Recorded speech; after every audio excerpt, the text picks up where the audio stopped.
UCC বা uniform civil code বাংলায় ইউসিসির আরো এক ধাপ, বাংলার অভিন্ন দেওয়ানি বিধি নিয়ে আরো এক ধাপ।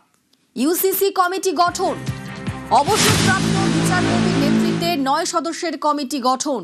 বাংলায় ইউসিসির আরো এক ধাপ। ইউসিসির খসড়া বিল খতিয়ে রিপোর্ট দেবে এই কমিটি।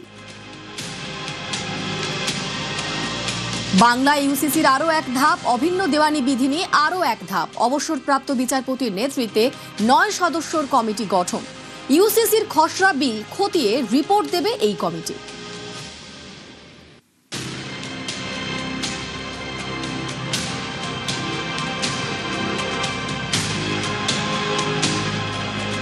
सुप्रीम कोर्ट का रिटायर्ड जस्टिस रंजना देसाई का कमेटी हो गया है। कमेटी काम शुरू करेगा, आज तुरंत आ जाएगा। दूसरा, प्रदेश में यूसीसी लागू हो गया है। ये एक ही देश है, एक ही कानून रहेगा, दो कानून नहीं रहेगा। मान के चलिए क्लियर, क्रिस्टल क्लियर।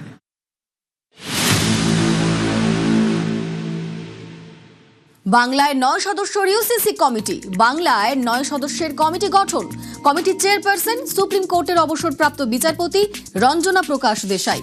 কমিটিতে মেঘালয়ের প্রাক্তন রাজ্যপাল তথাগত রায়, আইএএস অফিসার দুষ্মন্ত নারিয়ালা, অবসরপ্রাপ্ত আইএএস অফিসার শত্রুঘ্ন সিং, রাজ্যের স্বরাষ্ট্র সচিব সংঘমিত্রা ঘোষ, বঙ্গবাসী কলেজের অবসরপ্রাপ্ত অধ্যাপক রত্না ভট্টাচার্য, গৌড়বঙ্গ বিশ্ববিদ্যালয়ের প্রাক্তন উপাচার্য গোপাল চন্দ্র মিশ্র, কলকাতা হাইকোর্টের আইনজীবী ওসমান গনি মল্লিক, আরেক সদস্য নির্মাল্য ভট্টাচার্য।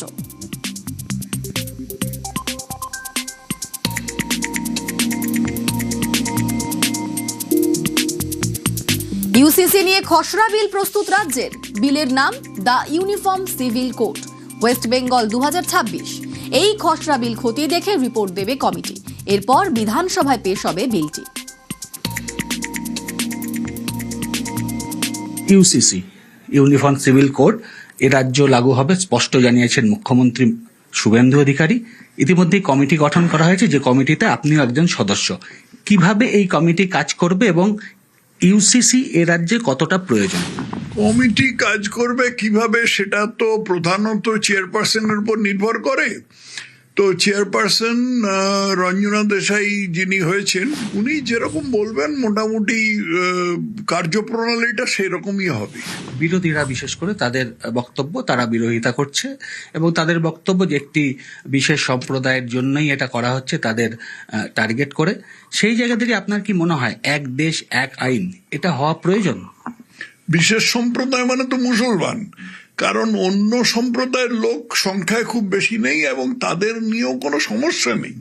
তারা কেউ 4টে বিয়ে করে না, তারা কেউ পর্দা রাখে না, তারা কেউ সম্পত্তি নিয়ে বা কোনো গন্ডগোল করে না, অথবা তাদের স্বামী স্ত্রীর মধ্যে বিবাহ বিচ্ছেদ করতে হলে তাদের আদালতে যেতে হয়। এবং এই গন্ডগোলের কারণ হচ্ছে এই সমস্ত তথাকথিত সেকুলার দলগুলো, যাদের বর্তমানে বিরোধী দল বলে তুমি বলছিলে। বিরোধী দলগুলোর এটা আছে, তার কারণ হচ্ছে যে তারা জিভ বার করে ওই মুসলমান ভোটের, জোট বাঁধা মুসলমান ভোটের পেছনে দৌড়য়। তো তারা তো করবেই, মানে একটা ভোট ব্যাংকের রাজনীতি, পুরোপুরি ভোট ব্যাংকের রাজনীতি, 100% ভোট ব্যাংকের রাজনীতি।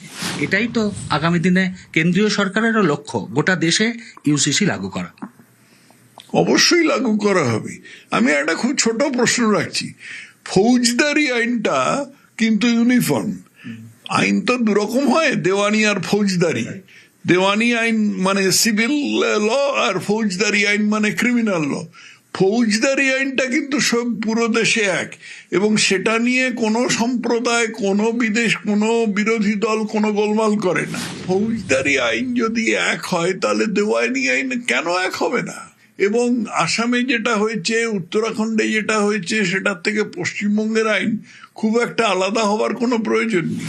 জনজাতি গোষ্ঠী, সেই জনজাতি গোষ্ঠীকে এই আইনের বা এই অভিন্ন দেওয়ানি বিধি আইনের বাইরে রাখা হবে, এটা কি ভালো একটা উদ্যোগ? উদ্যোগ তো ভালোই। প্রথম কথা, তাদের সংখ্যা তো খুব বেশি নয়। দ্বিতীয় কথা হচ্ছে, তাদের জন্য একটা কিছু প্রোটেকশন যাকে বলে দরকার, যাতে তাদের মানসিকতায় আঘাত না লাগে, যাতে তারা মনে না করে যে আমরা বাকি ভারতের সঙ্গে এটা না হলে তাল মিলিয়ে চলতে পারবো না, এরকম যেন তাদের ধারণা না হয়। তারা তো সংখ্যায় খুবই কম, অতএব যে কাজটা হয়েছে ঠিকই হয়েছে। রাজ্য সরকারকে তারা রিপোর্ট দেবেন, সেই রিপোর্টের পরিপ্রেক্ষিতে বিধানসভায় মুখ্যমন্ত্রী শুভেন্দু অধিকারীর নেতৃত্বাধীন যে সরকার রয়েছে সেই সরকার এই মর্মে বিল আনবেন। এখন দেখা কত দিনে এ রাজ্যে ইউসিসি কার্যকর হয়। ক্যামেরায় সুব্রত জানার সঙ্গে ভেঙ্কটেশ্বর লাহিড়ী, নিউজ 18 বাংলা, কলকাতা।